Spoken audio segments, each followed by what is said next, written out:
वंचितच्या कार्यकर्त्यांचा सोलापूर जिल्हा परिषदेत राडा. अतिरिक्त मुख्य कार्यकारी अधिकारी कार्यालयात अडवल्यानं वंचित आक्रमक. वंचित बहुजन आघाडीचे जिल्हाध्यक्ष आणि इतर कार्यकर्त्यांनी सोलापूर जिल्हा परिषदेत बुधवारी दुपारी राडा केलाय. अतिरिक्त मुख्य कार्यकारी अधिकारी संदीप कोहिनकर यांच्या कार्यालयात एका कर्मचाऱ्यानं निवेदन देण्यासाठी आलेल्या वंचित बहुजन आघाडीच्या कार्यकर्त्यांना अडवल्यानं वाद निर्माण झाला. त्यानंतर वंचितच्या कार्यकर्ते आणि पदाधिकारी आक्रमक झाले आणि त्यातून वाद झाला. या वादानंतर मुख्य कार्यकारी अधिकारी संदीप कोहिनकर यांनी समजूत काढून निवेदन स्वीकारले आणि वंचितच्या कार्यकर्त्यांच्या समस्या ऐकून घेत मुख्य कार्यकारी अधिकारी यांच्यापर्यंत निवेदन पोहोचवू असं आश्वासन दिले. अक्कलकोट तालुक्यातील बबलाद गावातील कन्नड माध्यमच्या जिल्हा परिषद शाळेत मंगळवारी सकाळी स्लॅबचा प्लास्टर कोसळून जवळपास 13 विद्यार्थी जखमी झाले होते. 2 शिक्षकांच्या डोक्याला मार लागून जखमी झाले होते. या घटनेमुळे सोलापुरात जिल्हा परिषद प्रशासनावर संताप व्यक्त केला जातो. वंचित बहुजन आघाडीचे कार्यकर्ते निवेदन देण्यासाठी जिल्हा परिषद शाळेत आले होते. मुख्य कार्यकारी अधिकारी कुशल जैन हे कार्यालयात उपस्थित नव्हते. त्यामुळे वंचितचे कार्यकर्ते अतिरिक्त मुख्य अधिकारी संदीप कोहिनकर यांच्या कार्यालयात गेले असता एका कर्मचाऱ्याने अडवले. त्यातून वाद निर्माण झाला. सोलापूर जिल्हा परिषदेचे मुख्य कार्यकारी अधिकारी कुशल जैन बुधवारी सकाळीच बबला अक्कलकोट इथं तपासणीसाठी गेले होते. शाळेत जाऊन पाहणी केली आणि जखमी शिक्षकांची व विद्यार्थ्यांची विचारपूस केली. सोलापुरात आल्यानंतर कुशल जैन यांनी पत्रकार परिषद घेत माहिती देताना सांगितले, शाळेतील स्लॅबला एक हुक होतं आणि त्या हुकला विद्यार्थ्यांनी साडी बांधून झोका बांधला होता. त्यामुळे स्लॅबचा प्लास्टर कोसळला अशी प्राथमिक माहिती कुशल जैन यांनी दिली आहे. सर्वांना नमस्कार. मी कुशल जैन, मुख्य कार्यकारी अधिकारी जिल्हा परिषद सोलापूर.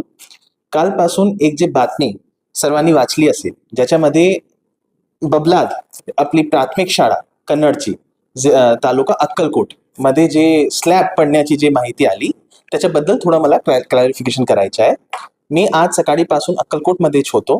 तिथे जे परिस्थिती आहे त्याच्यामध्ये काय झाला की आपली जी बबलाद शाळा आहे तिथे काल सुमारे 12 ते 1 दरम्यान आपले मुला मुली तिकडे खेळत होते आणि खेळताना त्यांनी जे आपले सीलिंग मध्ये जे हुक्स असते, हुक्स मध्ये त्यांनी साडीची डोर बांधून तिथे एक झोका बांधला होता आणि ते तिथे झुलत होते.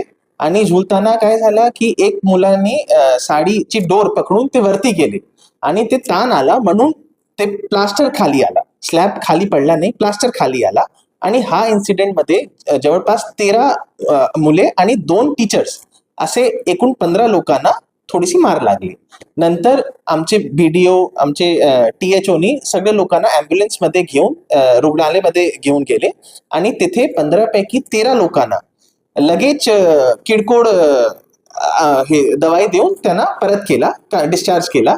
आणि उर्वरित 2चा स्टेटस असा आहे की 1ला वॉमिटिंग झाली होती म्हणून आम्ही त्यांचा प्रॉपरली CT स्कॅन केला आणि CT स्कॅन पूर्णपणे नॉर्मल आला आणि ते पण परत आज डिस्चार्ज झाले.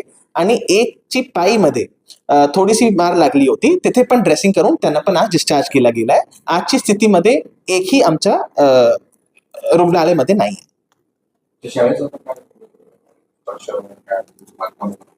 बबला जे शाळा आहे इथे जे खोली आहे तिथे जवळपास 10 खोली आहे आणि 10 खोलीपैकी एकही खोली धोकादायक नव्हती. त्याचा स्ट्रक्चरल ऑडिट पण नाही झाला होता कारण जे शाळा व्यवस्थापन समिती आहे त्यांनी असा काही अहवाल दिला नव्हता की इथे पडण्याची शक्यता आहे. तरी पण मी शाळा व्यवस्थापन समितीचे अध्यक्षना, हेडमास्टरना आणि आमचे गट शिक्षण अधिकारींना शोकॉस नोटीस काढला आहे आणि 1 दिवसामध्ये त्यांचा रिस्पॉन्स येईल की ते तिथे असताना सुद्धा असा झोपा बांधण्याची परवानगी त्यांनी मुलांना कशा दिली त्याच्याबद्दल ऑलरेडी माहिती आम्ही त्यांना त्यांच्याशी बोलणार आहोत. जे शिक्षक आहेत त्यांना जे बाजू दिले त्यांच्यावरच कारवाई होईल पाहिजे. नक्की त्यांच्यावरच कारवाई होणार आहे कारण ते तिथे असताना त्यांना थोडीशी काळजी म्हणजे द्यायची होती की त्यांची प्रेझेन्स मध्ये असे लोकांनी साडीची डोर बांधून प्रॉपर झोका बांधून तिथे ते कसे खेळत होते. सर साडी कुठून आली तो मला माहिती नाही. बंधुप्रेम न्यूज चॅनलला लाईक, सबस्क्राईब व बेल आयकॉन दाबायला विसरू नका. धन्यवाद.